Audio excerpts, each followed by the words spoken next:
Alabado sea Jesucristo y adelante con María. Buenas noches, hijos míos. Nos encontramos para esta cita del martes por la noche como última entrega del martes bélico. Con esta emisión de hoy, 3 de diciembre de 2024, se cierra definitivamente este ciclo casi bienal de reflexiones catequéticas. Con esta entrega de hoy, 3 de diciembre de 2024, se cierra definitivamente este ciclo casi bienal de reflexiones catequéticas y profundizaciones que cada martes por la noche nos han acompañado con este título de Martes Bélico. Bélico para indicar que estamos en guerra contra las fuerzas del mal, contra un sistema antagónico maligno que quiere arrebatar la esperanza, destruir de raíz la identidad no solo cristiana sino también humana.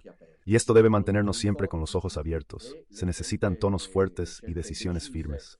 Porque del otro lado, el enemigo, que es transversal y que tiene como matriz fundamental a Satanás, no bromea, no está bromeando, admira la disolución del género humano.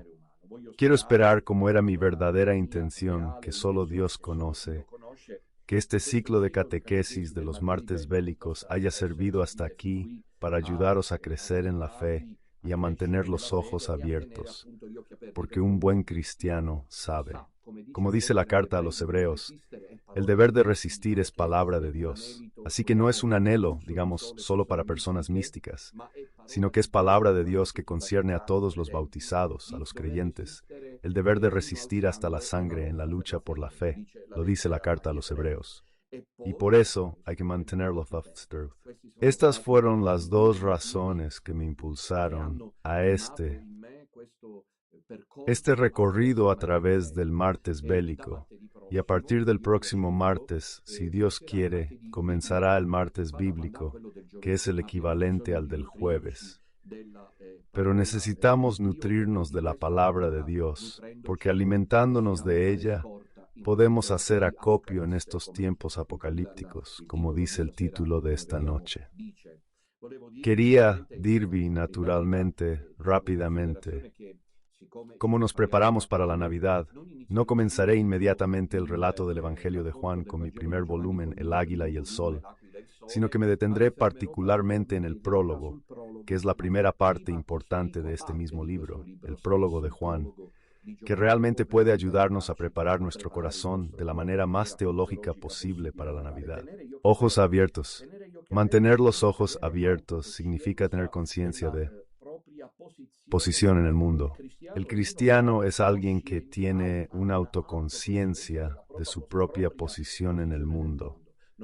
No es, digamos, una postura maniquea o maniqueísta, en el sentido de que no vemos el mundo solo como una realidad habitada por el mal, porque de todos modos es una creación que proviene de Dios.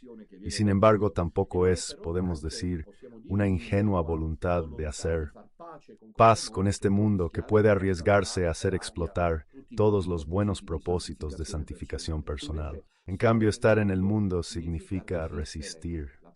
La palabra griega, el término griego decisivo, es uno de los términos que aparece con más frecuencia en la Sagrada Escritura en el Nuevo Testamento.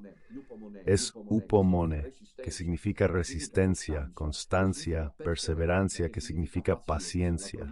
Hallamos la palabra en los Evangelios y el Apocalipsis. Entonces, el cristiano es alguien que está en el mundo mirando al cielo. El cristiano es alguien que resiste, upomone, resiste en la fe hasta la sangre si es necesario, manteniendo los ojos abiertos ante todos los desafíos que las coaliciones anticristianas emplean cada vez para distraer y alejar de Dios. No hay duda, mis queridos hijos, que la época que estamos viviendo es la peor. Los cristianos del pasado también lo habrían dicho, pero estoy seguro de que nos darían la razón. Porque hoy los ataques contra nuestra fe, el intento de desaminarnos, de quitarnos el alma, el intento de desanimar cualquier identidad de resistencia, es múltiple, variado y sobre todo es sutil, es refinado, llevado adelante por el último verdadero enemigo del cristianismo, la última falange, en mi opinión, la última. Creo que debe ser la última porque la Virgen Ha prometido en muchos de sus mensajes, y luego en el Apocalipsis también lo encontramos escrito, que después de la época del Anticristo, el enfrentamiento final entre la mujer vestida de sol y el dragón rojo, la trilogía demoníaca antitrinitaria, deberá haber un tiempo de paz con el triunfo del corazón inmaculado de María. Hoy nos enfrentamos al último enemigo. El último enemigo es una reunión, una especie de cónclave formado por los más encarnizados, enemigos del Evangelio y la Iglesia. El problema es que están en Cristo. El centro de mando es nada menos que el Vaticano. Si no se entiende esto, si è a rischio de la perdita della propria fede. Esta alianza maligna, transversal, que cuenta con el apoyo de los poderes fácticos mundiales, anhela la destrucción de la identidad cristiana, la pérdida de la misma fe cristiana, como ahora veremos. Estas maniobras de guerra tenían un fin: estar alerta. Naturalmente, yo no dejaré, sobre todo en la sección matutina Santos y Café, más de una vez de comentar, reflexionar con ustedes sobre los desarrollos cada vez más extraños y extravagantes de la falsa iglesia, como de los poderes fuertes mundiales, haciéndolo con un cierto coraje que viene del Espíritu Santo, porque se sabe lo que se arriesga cuando se tiene la misión de mantener los ojos abiertos y las conciencias despiertas. Mientras tanto, pues hoy concluimos la reflexión de mi libro, La falsa iglesia y su destino, que como saben ha sido reeditado y que pueden solicitar siempre a la Secretaría de Radio Dominutella Nostra. Se publicó por primera vez en 2017 y hoy estamos en el último capítulo titulado Finalmente el Apocalipsis, que es un poco el título de la transmisión de esta noche. Pues empezaría diciendo algo muy importante. El nudo apocalíptico, llamémoslo así, el hecho de que debamos asistir a un enfrentamiento final, esa historia de Armagedón, la coalición final de las potencias maléficas. Estamos hablando del último enemigo. ¿Quién es? Es obvio que es la masonería quien organiza todo. Ante el comunismo soviético, la Ilustración, la masonería es sin duda el enemigo más pérfido, cruel, refinado, con estrategias incalculables. Si me permiten, para aquellos que me tienen estima y afecto, observen cuántas batallas está librando quien les habla. Prácticamente contra el mundo entero, cómo organizan sin cesar, sin tregua, cada intento de deslegitimarlos. Cuanto menos lo consiguen, más se enfurecen. Piensen cómo he pasado de escuchar al cardenal Burke, que me invitaba a ser monje, y a pedir perdón al Papa Francisco, al último desarrollo de un padre carmelita, que lleva adelante una batalla que, en resumidas cuentas, busca deslegitimarme. Me han dicho que en estas horas circula un vídeo en YouTube de inteligencia artificial de elogio hacia mí. También me han ocultado los comentarios que son en su gran mayoría positivos hacia mi persona. Pero naturalmente hay quien ha intervenido para decir que no es verdad, que soy un impostor, que soy soberbio, que soy gótico. Escuchen esta catequesis del padre Faret y esta otra todavía. Estamos ante, y lo digo ya con total libertad, con la libertad que siempre me ha caracterizado, la franqueza, un intento llevado a cabo de manera inesperada, por lo que hay que estar atentos.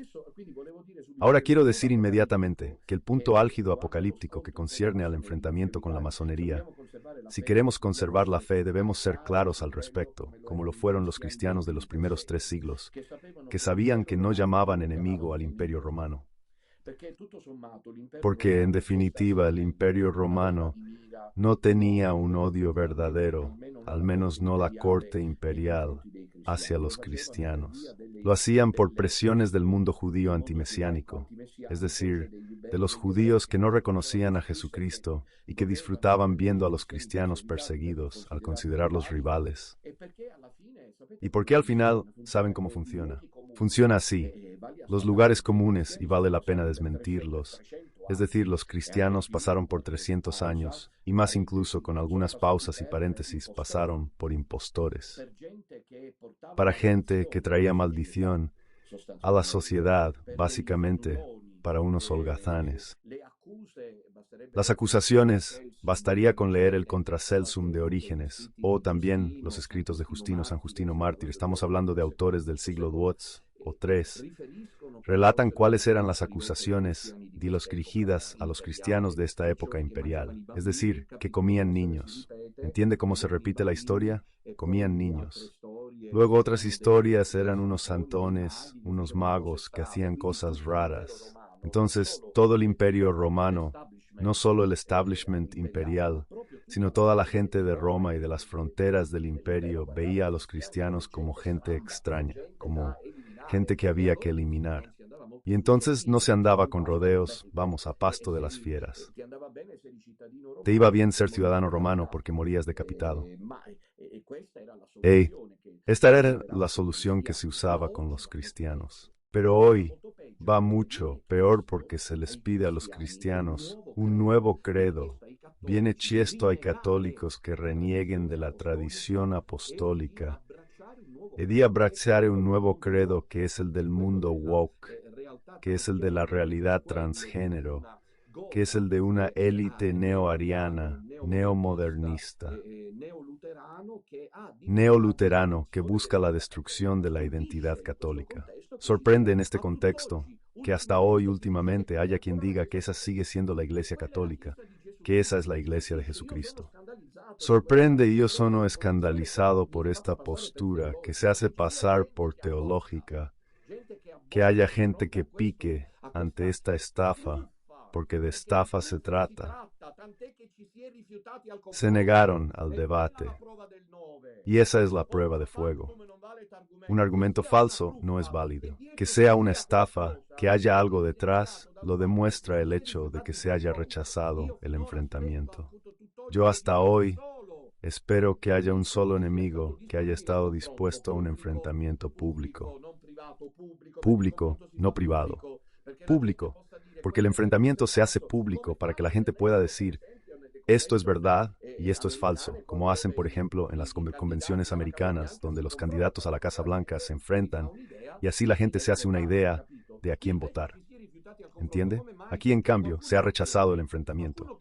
¿Por qué? Porque alguien lo pide. Alguien le pregunta a la persona interesada por qué no hay un enfrentamiento público. ¿Acaso no lo merezco? ¿Por qué yo y Tony Forti? Alzo la voz porque soy orgulloso, soberbio y gótico. De acuerdo, de acuerdo. Si lo enfocamos por este aspecto, cada uno debería reflexionar. Pero lo importante es decir que la idea que circula hoy en día, y naturalmente esto, verán que será un público muy amplio, porque transversalmente interesa a muchos de los que no se han querido decidir. Al salir de la sinagoga satánica, oír que Bergoglio no es papa, que ya no está, lo arreglamos en el próximo cónclave, pero es la Iglesia Católica, ya ven, es lo más fácil. Pero cuidado, porque la vía más fácil no significa que sea la que Dios bendiga. Ahí.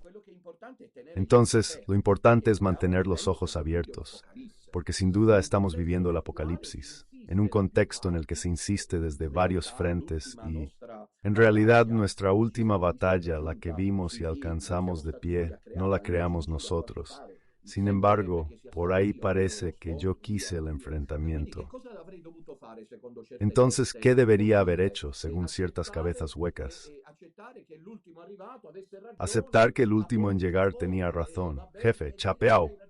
Está bien, ¿y qué? Tienes razón en todo. No lo sé, la verdad.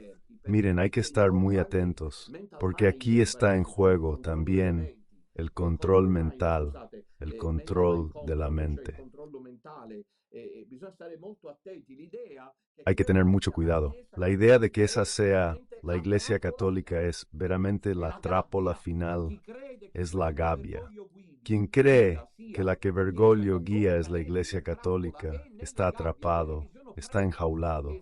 ¿Ven que hay curas que escriben sobre leones y tienen las llaves de la jaula para volverla a abrir después de que nosotros hayamos tirado la llave al mar abierto? ¿Entiende? Para mantener a los enemigos encerrados.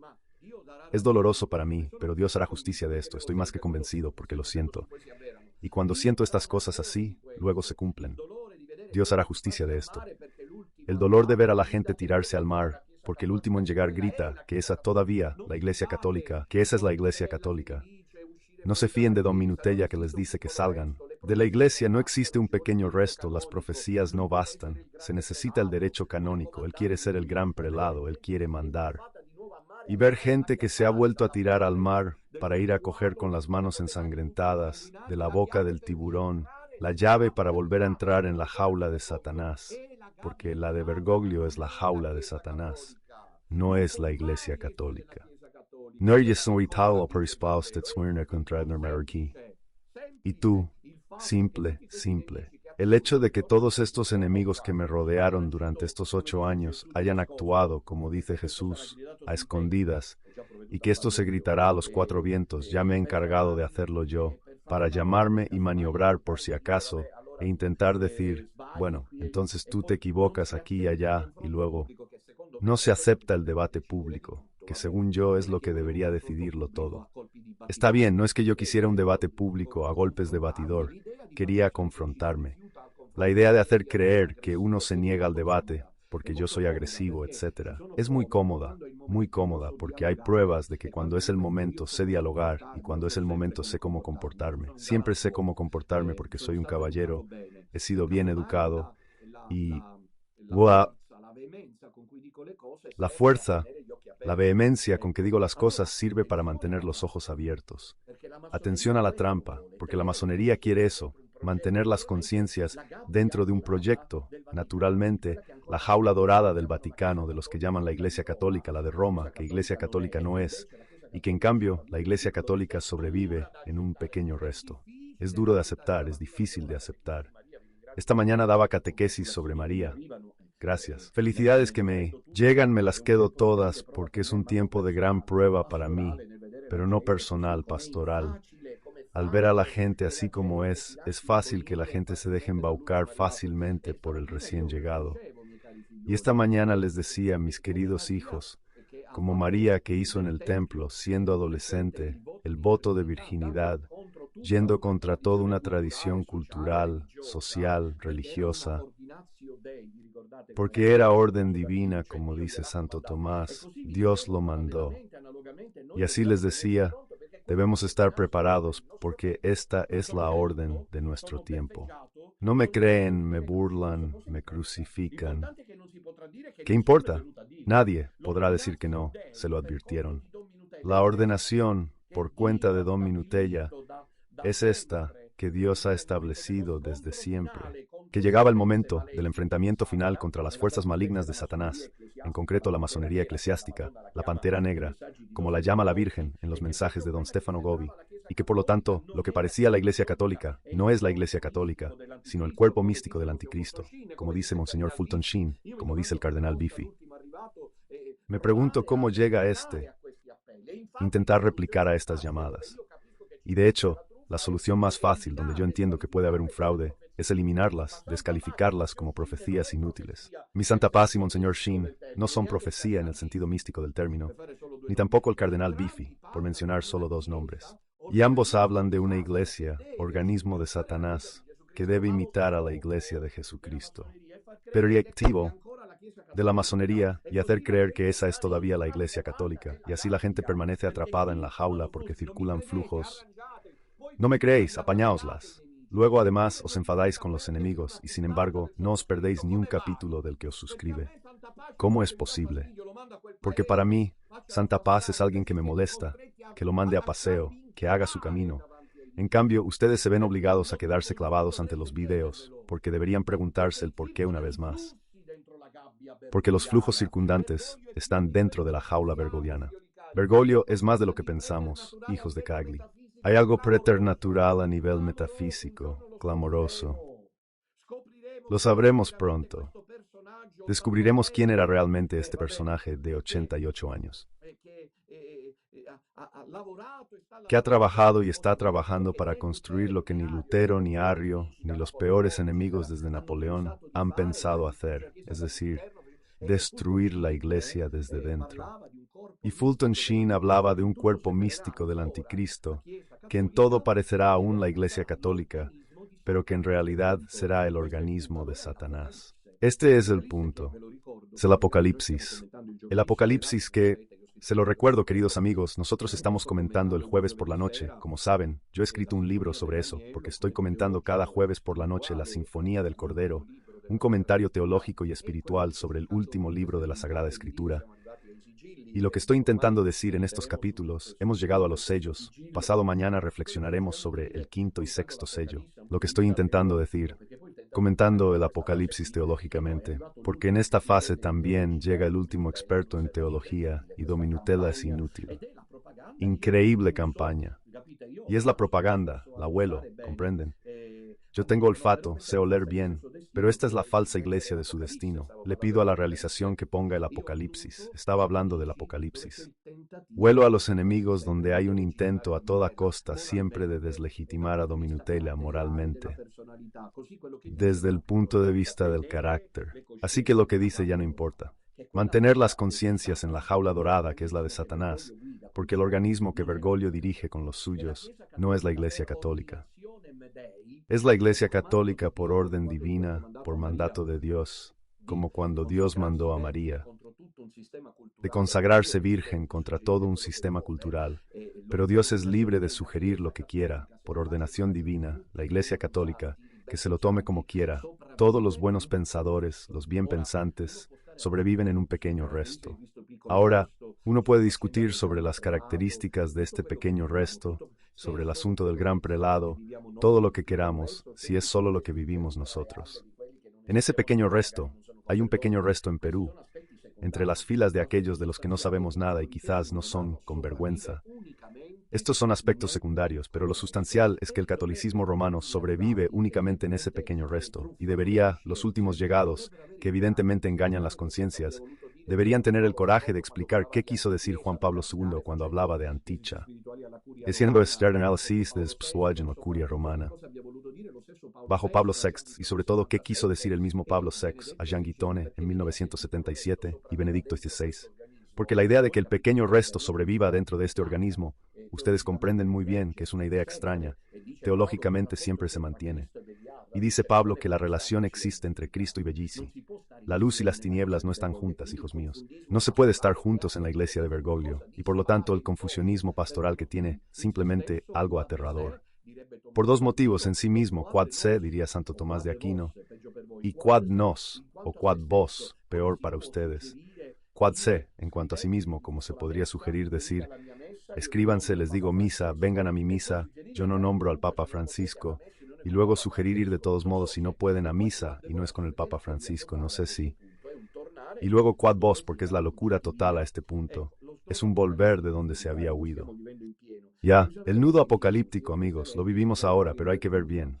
Con estas lentes puedo ver, sin ellas nada.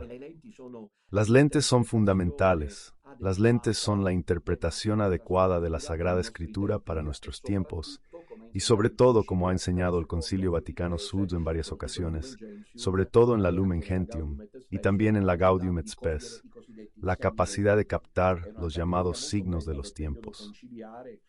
Es una categoría muy hermosa del periodo conciliar, luego por desgracia, manipulada desde el principio, interpretada de manera ideológica.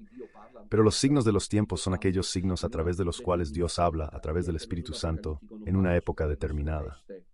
El desenlace apocalíptico no cruza sobre nosotros, sino por la historia.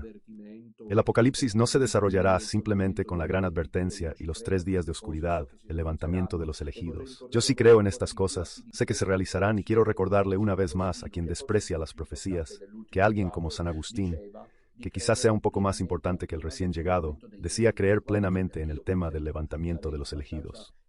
Por ejemplo, yo también estaría bastante en apuros, pero él decía que realmente los elegidos serán elevados a otro lugar. Don Donindo Ruoto plantea en su comentario un texto hermoso sobre la profesión, que los elegidos podrían ser llevados a otro planeta preparado por Dios. No se desprecian estas cosas porque de todos modos no son profecías en el sentido místico del término, son profecías dentro de la reflexión teológica. Y la reflexión teológica, si es auténtica, siempre debe tener un aliento profético, pero en esas otras partes probablemente no lo entienden al parecer.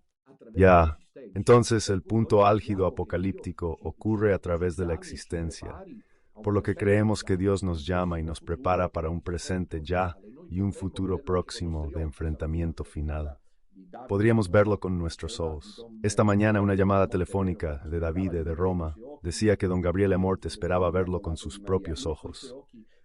El triunfo del Inmaculado de María. Él, con sus ojos, al menos en la fase final, no lo vio. Se fue al cielo a disfrutarlo, pero es posible que nosotros sí lo veamos. Quizás no todos. Esta misma mañana me llegó la noticia de la muerte de mi querida hermanita Dolores de Canasei, a quien muchos de ustedes conocieron, porque era una fiel con su esposo, Nino, desde el principio. Nino y Dolores, increíble su historia, porque ambos, con un año de diferencia, se confesaron, recibieron la unción del Santo Crisma y asistieron a misa con nosotros, sacerdotes del sodalicio, para mostrar cómo Dios premia. Murió esta mañana tras una larga enfermedad, a la que se enfrentó con valentía. Para mí fue absolutamente conmovedor, y sin embargo era una mujer común, pero se preparó para la muerte de una manera cristiana sorprendentemente. Yo no sabría prepararme ni un solo instante como ella lo hizo para la muerte. Se preparó bien para la muerte, la esperó y la abrazó, sabiendo que la llevaba a Dios.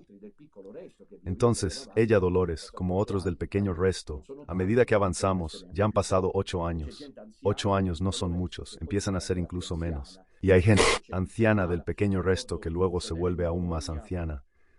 Mientras tanto hay quien enferma. Recuerdo a un fiel de Bolonia, no lo olvidaré jamás. De la primera hora, que venía a tocar el teclado cuando yo iba a Rubiera, un verdadero caballero, un señor de otros tiempos, bajito, que luego enfermó de un tumor de pulmón. Venía luego a un cierto punto con el aparato y me escribió una última carta antes de morir, un último mensaje antes de morir, en el que decía más o menos así: nunca lo dije, quizás sí, ahora recuerdo que dijo que moría sereno, solo sentía el pesar de abandonar la obra de Don Minutela, sabiendo que era la verdadera. Sigue adelante antes de morir, sigue adelante, Don Minutela.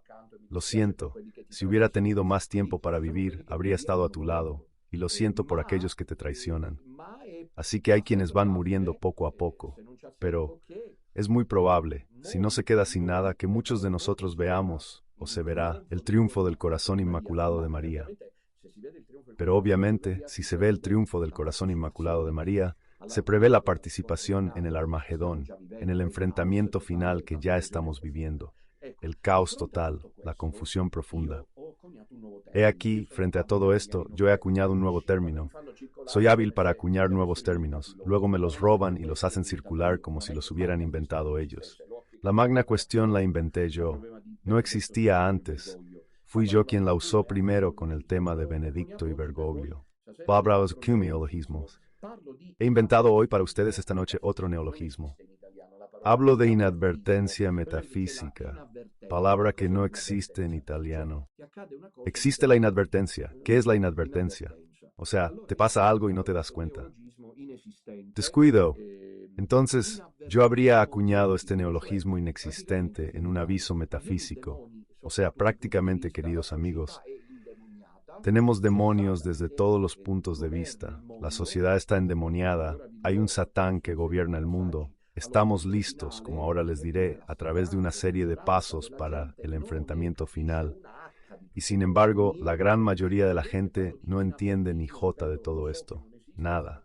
Y por eso hablo de inadvertencia. Repito, sé que no existe. La he inventado yo, para decir que la gran mayoría de la gente vive en la inadvertencia total. Piensen, ayer me encontraba escuchando un video bastante interesante de Giulietto Chiesa, no sé si saben quién es, que se había adelantado a los tiempos que vivimos. Y él, en 2011, decía algo que me impactó, que aproximadamente el 40%, no es poco, de cada 100 personas, 40 incluso más, las últimas estadísticas dicen que incluso más, vive de la información televisiva. ¿Eh? No leen los periódicos, no usan mucho las redes sociales, o si las usan, siguen los canales controlados. La gran mayoría de la gente vive de información manipulada. Se convence de que Bergoglio es el Papa de los pobres y la misericordia, sin igual en la historia. Porque la televisión no deja pasar un solo día hasta hoy sin hablar de Bergoglio. Increíble. Hablan más de él que del presidente de la República Italiana, Mattarella. Si hacen una estadística, verán que hablan de Bergoglio más que de Mattarella, más que de alguna cantante famosa como Madonna, o de otros cantantes, o artistas, o personalidades del mundo político, cultural, social, etc. No pasa un día sin que se hable del idolatrado Papa Francisco. Es obvio que la gente, la ama de casa, el obrero de cultura media, cuando escucha algo en la televisión, se hace a la idea de que el Papa Francisco es el Papa que ha superado a todos los demás. No hay un Papa como el Papa Francisco. Es el Papa que ha cambiado la Iglesia, ¿entiendes? Y no hay nada de cierto en todo esto. No hay nada cierto en todo esto, pero la gente no lo sabe. Por eso lo llamo un inadvertimento metafísico, porque está en juego la salvación del alma. Porque luego cuando abren los ojos no se atreven a salir, se quedan donde están. Hay una forma de inadvertimento, como yo lo llamo, repito, con este neologismo acuñado esta noche para ustedes, un inadvertimento metafísico. Mientras se desarrolla no sobre nuestras cabezas, sino ante nosotros, por las calles, por las vías, por los barrios, por las casas, por las plazas, se desarrolla el enfrentamiento final entre la mujer vestida de sol y el dragón rojo. La inadvertencia lleva atención, esto es importante decirlo, a la habituación. Al frecuentar el Estado-Moris, conciencia se nubla, como pasa con los adictos. Algunos terminan creyendo que Bergoglio es realmente el Papa y terminan creyendo que aquellos, como dicen los recién llegados, la Iglesia de Jesucristo, están en una jaula dorada, están en la jaula de Satanás, a sus hechos en la atmósfera, a sus hechos en ese clima. Recuerdo que una vez hablé con un experto en minas que decía haber aprendido mentalmente a acostumbrarse al hedor nauseabundo del azufre, si no, no podría soportarlo. Él decía que luego puliba también estos charcos putrefactos donde huele a huevos podridos, donde yo ni un instante podría estar porque enseguida me sentiría mal, siendo tan sensible de nariz. En cambio, él se había habituado, porque uno se acostumbra. Y entonces hoy hay una humanidad y hay un pueblo llamado católico que se ha increíblemente habituado a Bergoglio, al orinar sobre el crucifijo, al mono proyectado sobre la Basílica de San Pedro, a la Pachamama en el Vaticano. Bueno, quisiera decir que son todas estas... ¿La Pachamama en el Vaticano no es la prueba definitiva? Perdón, ¿cómo se puede creer que esa sea la Iglesia Católica, que llevó la procesión de Pachamama al Vaticano? Atención, los traen. Entre las imágenes vi a mis amigos, como Monseñor Fisichella y el Cardenal Sara. No es que nos lo inventemos, ¿entiendes? No fue Bergoglio quien se llevó solo en procesión a la Pachamama, y sin embargo, pasó como si nada. Se le perdonó quizás, pero más aún hizo como si nada hubiera pasado, porque el desconocimiento metafísico, el control mental, lleva a la habituación. Porque cuando no te acostumbras y cuando estás en alerta, la pagas. Esto aquí lo estableció. Como los cristianos primitivos, los del pequeño resto son quienes pagan. Los aíslan de casa. Esta mañana llamó, creo que fue esta mañana, un señor o una señora que decía a mujeres para que la siguieran. Yo, sí, una señora. Estoy en contra de toda mi familia, tengo a toda mi familia en contra. La marginación, la demonización de la pequeña minoría restante. Pasamos por gente peligrosa. Recuerdo la segunda reunión nacional celebrada en Milán el 15 de septiembre de 2018, y allí estaba la Digos, enviada por la Santa Sede.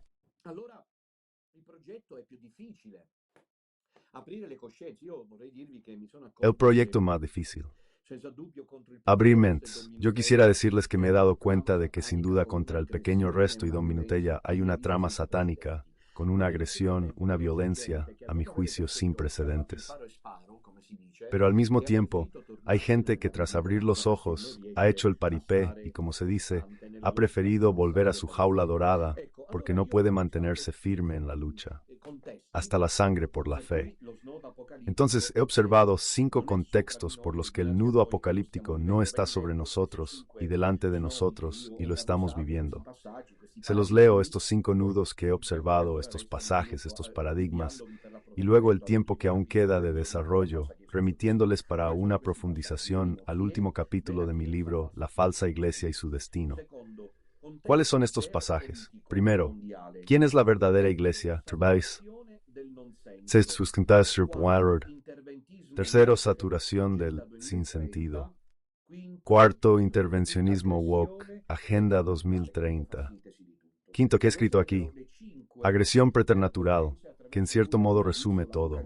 Estas serían las 5 vías a través de las cuales, en mi opinión, el apocalipsis está ante nosotros y debemos estar preparados. Monseñor Fulton decía una vez más que el anticristo llegará sin tener cuernos en la cabeza ni cola triangular.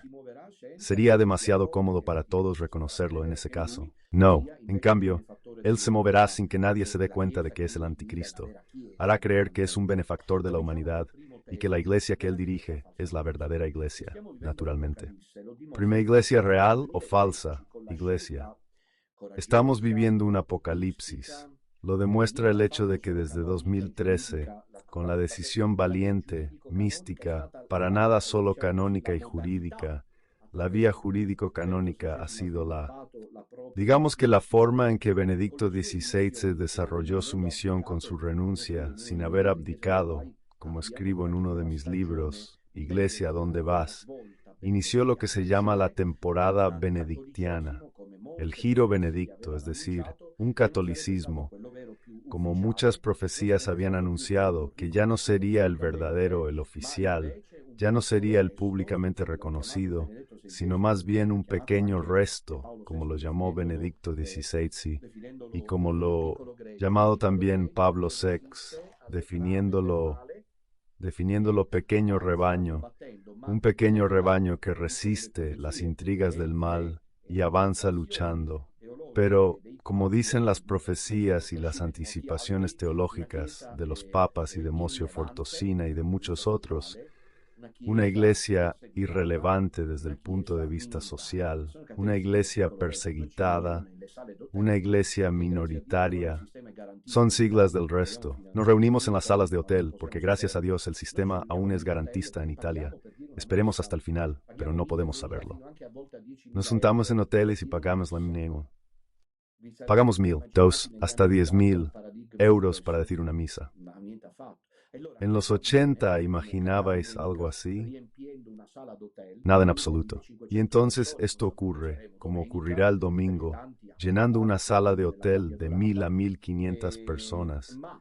No sé cuántos seremos el domingo, porque muchos al parecer se van a la jaula dorada.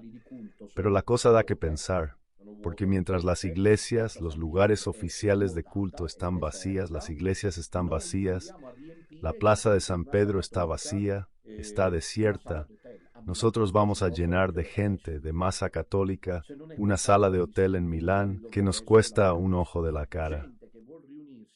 Si esto no es el fin del mundo, díganme cuál sería. Gente que quiere reunirse tranquilamente, no tiene lugares de culto y donde intentan construirlos, encuentran 1.000 pretextos para adquirirlos. La polémica de los días pasados, que polémica no ha sido, aunque algunos la hayan llamado así, con los queridos fieles del Véneto, que según me decían se habían quejado, luego muchos también se disculparon, porque yo no pasé por Trebaseleghe, que desde el Véneto tendré que aclarar una vez más que esta es una estrategia para mantener un perfil bajo, porque nos confiscan los lugares donde podríamos reunirnos sin pagar. No pueden confiscar el hotel, a menos que nosotros causemos problemas de orden público. Pero como, gracias a Dios, no creamos problemas de orden público porque nos reunimos con banderas, globos y rosarios gritando, ¡Viva Jesús, viva María! Gracias a Dios, no pueden prohibirnos reunirnos aquí. Hasta ahora, donde se ha hecho la ley, se ha encontrado el engaño, pero nos confiscan nuestros lugares de culto. La pequeña Nazaret ha sido demolida. Prácticamente han venido las grúas a nuestra costa, cosa de imperio soviético para destruir nuestra obra. Así que, Nosotros de la verdadera iglesia, que no queremos tener nada que ver con la falsa iglesia de Bergoglio, nos vemos obligados a reunirnos en hoteles, pagando. Pero mientras tanto, los lugares de culto oficiales permanecen vacíos. Se tienen que inventar 1000 pretextos para llenarlos, y entonces los llenan cuando hay grandes eventos. De otro modo, permanecen vacíos. Ante este pequeño resto que Pablo VI llamaba pequeño rebaño, ¿por qué existe? Pablo dijo, por siempre. Pablo VI dijo que este pequeño rebaño existe y existiría para custodiar la fe católica. He lanzado varios llamados a debatir si la iglesia que guía Bergoglio es católica, si es apostólica, pues la tradición apostólica es negada, pero no merezco respuesta. Por lo tanto, existe una verdadera iglesia que se configura, según las profecías, como un pequeño resto, que es una categoría bíblica procedente del Antiguo Testamento. Benedicto XVI, con su gesto en el año 2013, comenzó la etapa. De hecho, poco después aparecía Don Minutella, lo que da una razón más a todos los detractores. Fue destinado por Dios. Y las pruebas son múltiples, de que es así, a gobernar la fase, por lo menos inicial, embrionaria, germinal de este camino, por el cual todos los caminos que llegan y se oponen. Sobre el mensaje y la oración de Minutella, hay que estar atentos. Una cosa es llegar y decir, me uno, no entro en lo que queda, sino que camino junto a vosotros. Sí. Otra cosa es llegar y decir que Don Minutella sigue siendo el mismo. Cristo, hay que estar atentos al resto. Y sin dudas, lo digo claro, porque el tema que tratamos es absolutamente decisivo.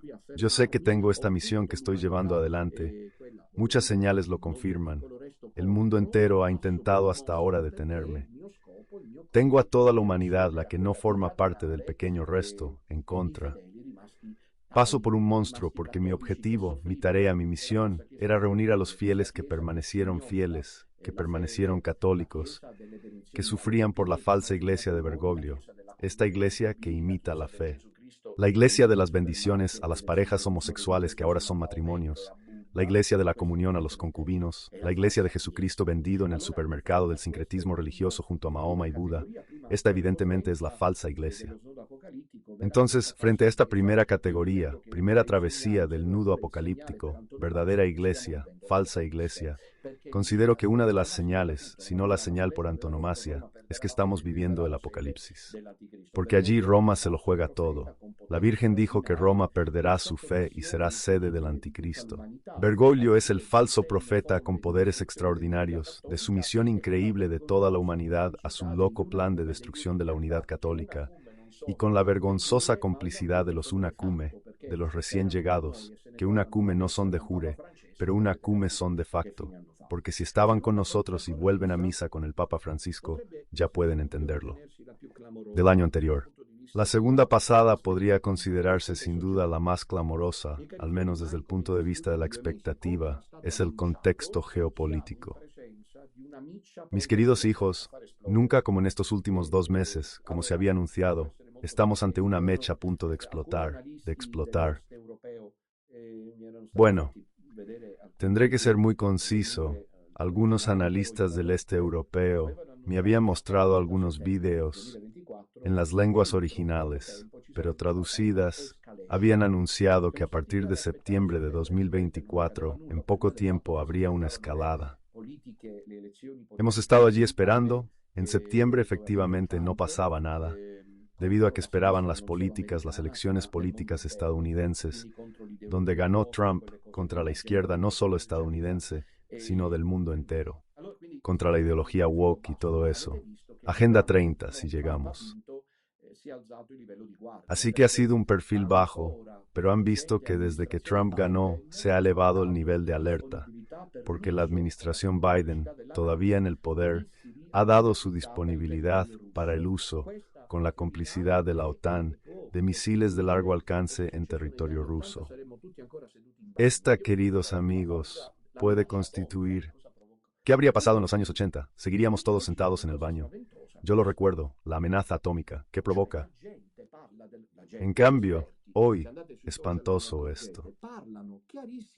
Es decir, la gente habla, la gente, los expertos, se van a las redes sociales, se darán cuenta, hablan clarísimamente, no simplemente de un horizonte ya, sino de un presente que puede de un instante a otro degenerar. Tercera Guerra Mundial, palabra aterradora, porque la Tercera Guerra Mundial significa la última de las guerras. Y entonces tenemos una Rusia, que se lo recuerdo es la nación más extensa del mundo, con recursos mineros de primera calidad, únicos en el mundo.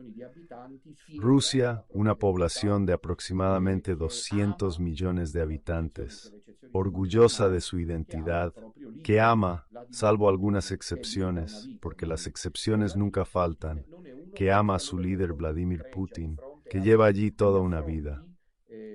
Vladimir Putin no es uno, como estamos viendo, que retrocede ante los desafíos, ya evidentemente como han dicho varios analistas, porque no quisiera que luego le paguen a Don Minutella por todo, porque si él dice las cosas luego le cierran el canal. Marco Travaglio lo ha dicho, otros exponentes como el profesor Orsini también lo dicen, es decir, que ya se trata de acciones de fuerza por parte de la OTAN y de Estados Unidos, que han comprendido, en pocas palabras, que la guerra está perdida. Putin ha ganado, porque Ucrania no tiene los medios necesarios a largo plazo para enfrentar la guerra con Putin. Pero entonces, anziché provare ad andare al tavolo, de intentar ir a la mesa de negociaciones, increíblemente, ¿qué hacen las potencias democráticas occidentales? Muestran los músculos a Putin. ¿Queriendo qué? Probablemente intentando asustarlo. No sé qué decir. ¿Recuerdan el intento de propaganda antiputiniana feroz de años anteriores? ¿Contra quién? Yo no juzgo allí porque no soy analista.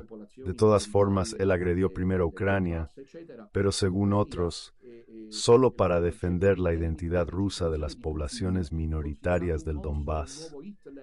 De cualquier manera, el proyecto de deslegitimación de Putin, considerado un monstruo, un nuevo Hitler, un nuevo Stalin que quiere la destrucción del planeta Tierra, y mientras tanto le envían bombas a su casa. Entiendo, envían bombas a casa mientras Zelensky, según algunos analistas, está en su mínimo histórico de apoyo popular. Y en esta situación tan inestable, mientras ocurre el exterminio del pueblo palestino a manos de Israel, que está en guerra en todos los frentes, porque si no hay un ciego inmovilismo metafísico, uno debería darse cuenta de que a poca distancia de aquí, del Mediterráneo, hay un Israel con bomba atómica que está en guerra.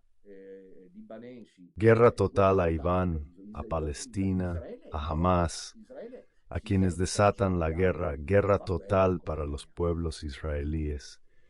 Israel se siente acorralado y hace la guerra con Netanyahu. Y ante todo esto podría explotar porque la mecha está ahí. Cuando oímos que soldados norcoreanos van a combatir por Putin en el frente ucraniano, francamente les digo, saber que en las fronteras europeas, aunque sean las más orientales, hay soldados de Pyongyang que vienen a luchar por Putin, hace comprender que la situación, queridos amigos, se ha descontrolado. No sé si Trump es el hombre de la providencia o no. Esperemos a comprenderlo. Lo que sí podemos decir es que hay un contexto geopolítico explosivo, porque Putin ya ha dicho que no retrocede y que él también dispone de armas de destrucción masiva que podría decidir usar en cualquier momento. El punto álgido apocalíptico se refiere a la verdadera iglesia, la falsa iglesia, el caos total en la Roma del siglo XIV que debería ser la luz del mundo, y en cambio es una linterna apagada y oxidada. Y luego el contexto geopolítico, que como estamos viendo, expresa precisamente este enfrentamiento a punto de llegar a la solución nuclear. Tercer paso de los 5. El intervencionismo woke y la Agenda 2030. ¿Qué es el intervencionismo woke? ¿Qué significa? Lo que, por ejemplo, la falsa iglesia arcoíris de Bergoglio sin duda promueve, es decir, lo que pasa a indicar la alternativa a los modelos clásicos que la cultura humana siempre ha propuesto. Por lo tanto, la teoría de género, la transición de género. Les recuerdo que el nuevo predicador de la Casa Pontificia es un promotor, un patrocinador. Un patrocinador convencido de la transición de género, del mundo arcoíris, Jesús, quién sabe, con Juan y luego el centurión con su sirviente, esas cosas. Entonces, el intervencionismo woke, recuerdo muy bien cuando estalló esta guerra entre Ucrania y Rusia, una intervención a mi juicio inesperada.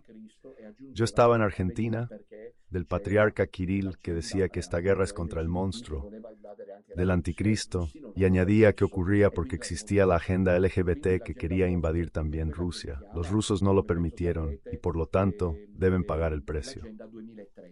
Por lo tanto, la Agenda UOC es la que recuerda, como creo que sabrán, la Agenda 2030. En mi opinión, no llegaremos a 2030 desde el punto de vista de la posibilidad de aplicación de esta agenda. Se trata de 17 objetivos de desarrollo sostenible,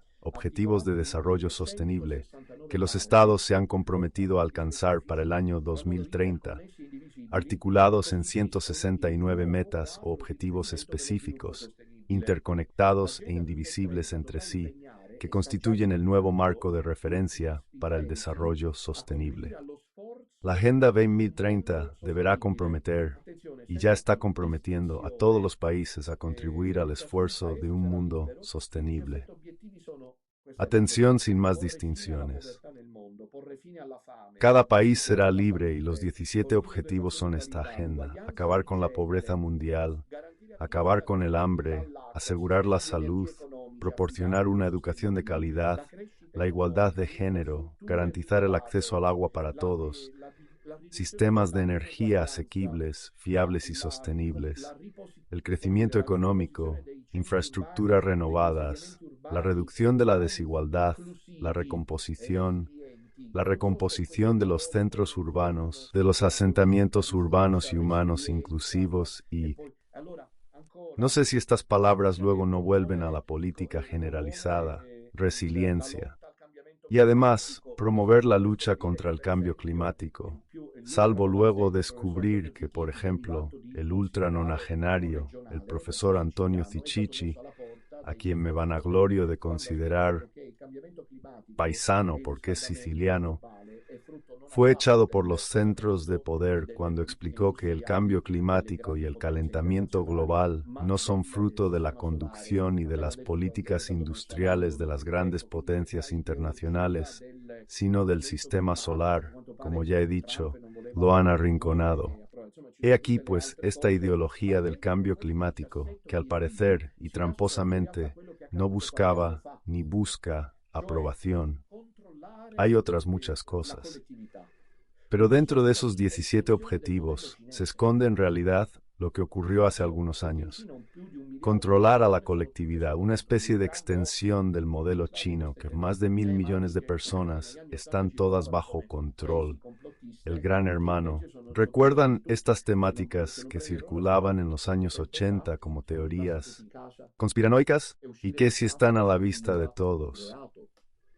Si hasta hace poco tiempo estábamos todos en casa y salir era un delito, ¿lo recuerdan? Así que desde este punto de vista son proyectos muy concretos esta Agenda 2030 que, por ejemplo, Bergoglio, la falsa iglesia, promueve a gran escala. ¿Por qué, por ejemplo, Bergoglio siempre se deja fotografiar con personas transgénero, con la comunidad LGBT, con parejas homosexuales, pero nunca se deja fotografiar con una familia tradicional, marido, mujer e hijos? No, esa no merece más atención, porque la Agenda 2030, dentro de esos 17 objetivos, tiene como objetivo la destrucción de gran parte del mundo, del ser humano. Los dos últimos puntos, saturación del sinsentido, todo esto es cosecha mía. Quiero dejarlo claro, ya que me hacen pasar por alguien impreciso, tosco, Dios mío, a mí no me afecta, pero me gustaría que ustedes no cayeran continuamente en la trampa de hacer pasar a don Minutella por incompetente. Son todas meditaciones y reflexiones. Pasajes que yo mismo he formulado hasta crear incluso el neologismo de inadvertencia metafísica. Es el cuarto punto, creo que el cuarto, la saturación del sinsentido. Pueden haber dos maneras de explotar, de hacerse añicos, digamos. La explosión y la implosión. La explosión y la implosión. La implosión es estallar dentro. Mientras estamos allí, asomados al balcón de la parte oriental para ver qué piensa responder Putin a los repetidos ataques de la OTAN, que le lanza misiles a su casa, y si de un momento a otro no llega, como dicen los analistas, la posibilidad real de la Tercera Guerra Mundial, basta con asomarse al balcón, abajo de casa o en la calle cercana, para correr como me ha pasado estos días. Basta recorrer las calles principales de las ciudades de Italia, y hablo de Italia, pero igual ocurre en gran parte del mundo, para ver que existe el riesgo, antes que el atómico, de una implosión del sinsentido. La gente está desesperada. La gente está enfadada con la vida. La gente no encuentra sentido a la existencia porque se ha perdido. También gracias a la diabólica obra del asfaltado de la idea católica de la Iglesia bergogliana, el sentido de la vida. Ya no lo encuentra y se niega a buscarlo porque es agotador buscarlo. Son los habitantes indiferentes de los que habla el Apocalipsis, es decir, los habitantes de la tierra que ya no quieren saber nada del cielo, de Dios, de la vida eterna, de la gracia, del alma, de la salvación. A casi nadie, a pocos, les importan ya estos temas. Es una saturación, es decir, ahora estamos de ese sueño de los años 80 de la posguerra que se ha convertido en pesadilla. Lo tenemos todo, lo he conseguido casi todo, porque además hay recesión económica, pero esto no satisface el corazón del hombre. Los jóvenes están apagados, las familias destruidas, las agencias educativas ya no existen, la sociedad está perdida en sí misma, el hombre es un lobo para el hombre. Entonces, este es otro aspecto que he destacado de la saturación del sinsentido, que según mi opinión provoca, con mayor razón, una sobredosis de advertencias.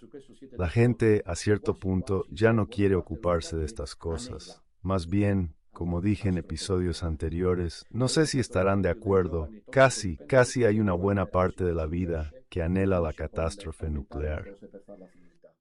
Y he puesto el ejemplo del joven drogadicto que intenta liberarse, no lo consigue y termina aumentando la dosis para acabar con ello. Para morir de ese juego, de ese sueño que se ha convertido en pesadilla. Me parece que gran parte de la humanidad ya no se conmociona por miedo ante la posibilidad de una guerra atómica y que le pide a Putin que intervenga para acabar de una vez con esto, porque ya no se puede vivir así. Porque existe el mal de vivir, porque se está desesperado, porque se está en la angustia del sinsentido. Y ante todo esto he concluido, irrumpe la mujer vestida de sol. No olvidemos, como escribo en mi libro, en las últimas páginas de mi libro, La falsa iglesia y su destino, que María es la mujer vestida de sol que Dios envía para estos nuestros tiempos. El pequeño resto tiene un fuerte componente mariano, y frente a este trastorno que puede volverse efectivo, de un momento a otro irreversible, debemos estar unidos, debemos caminar juntos bajo el estandarte de la cruz, con la corona del rosario en las manos. Quisiera concluir leyendo un pasaje de mi libro al respecto del año 2017, escrito en Roma. A ver si lo encuentro enseguida. Ah, sí. Pues bien, en este sentido, escribo en la página 233, son las últimas líneas del libro, estamos en el año 2017. Esto ven cómo Dominutella siempre ha sido coherente y lineal. El arma es necesaria porque el Apocalipsis habla claramente de enfrentamiento, y el arma decisiva, en esta fase tan confusa y delicada de la historia de la Iglesia, es también la más humilde, la más inesperada, diría yo. Nadie habría apostado por esa como las 5 piedras de... de David contra Goliat, es decir, la columna del Roma. David vence a Goliat con 5 piedras, no con la espada. Ante esta corona tan sencilla y humilde, a la que la falsa iglesia solo sabe tributar desprecio, el anticristo tendrá que detenerse. Yo también, escribía en 2017, estoy convencido a la luz de las escrituras y de las profecías particulares de que el anticristo será una figura terriblemente fuerte. Dejo de lado, obviamente, a quienes niegan la legitimidad teológica de la cuestión, porque deliberadamente pasan por alto los textos de las cartas católicas que, en cambio, la tratan con atención. El anticristo será muy poderoso. Durante su temporada, los elegidos conocerán grandes pruebas, y sin embargo sé con certeza que quienes mantengan con el rosario en las manos constantemente y lo rezarán podrán enfrentarlo. Sé con certeza que cuanto más el anticristo se presente con la fuerza de Satanás, más temerá a aquellos que lleven la corona, porque refleja el poder humilde de la Santísima Virgen, que en las apariciones de Budapest reconocidas por la Iglesia, a través de la llama de amor, prometió cegar a Satanás con su propia humildad. Dios ha concedido un nuevo poder sobrenatural y nuevo vigor al rezar la corona. Lo que estamos a punto de vivir es, en cualquier caso, una época de gracia, hijos míos queridos. En medio de todo este lío, este magma apocalíptico, todo es gracia, entre las cuales está la de un redescubrimiento de la potencia de la Santa Roma. Es algo que afirmaba Sor Lucía en los años 60, justo al comienzo del tiempo de confusión en la Iglesia. El Montfort, auténtico profeta de nuestros tiempos, decía que ya el solo apego al rosario distinguiría a los elegidos de los impíos. Por otra parte, la visión que tuvo León XIII de una iglesia atacada por Satanás durante 100 años impulsó al anciano pontífice a componer la célebre oración a San Miguel Arcángel, que él deseaba y que se convirtiera en obligatoria al final de cada misa. La verdadera iglesia, queridos hijos, el pequeño resto, ante este panorama tan real, no nos engañemos, no tiene nada que temer. Ahora entramos en el choque apocalíptico decisivo. Ya estamos. Dios está con nosotros y al final, sobre las cenizas de una falsa iglesia hecha humo, se oirá el aleluya que conducirá a la esposa de Cristo a la victoria, ya preconizada en esas palabras. Llenas de esperanza, a las que miramos, con las que la Santa Virgen se despidió en Fátima. Al final, mi inmaculado, seas Jesucristo.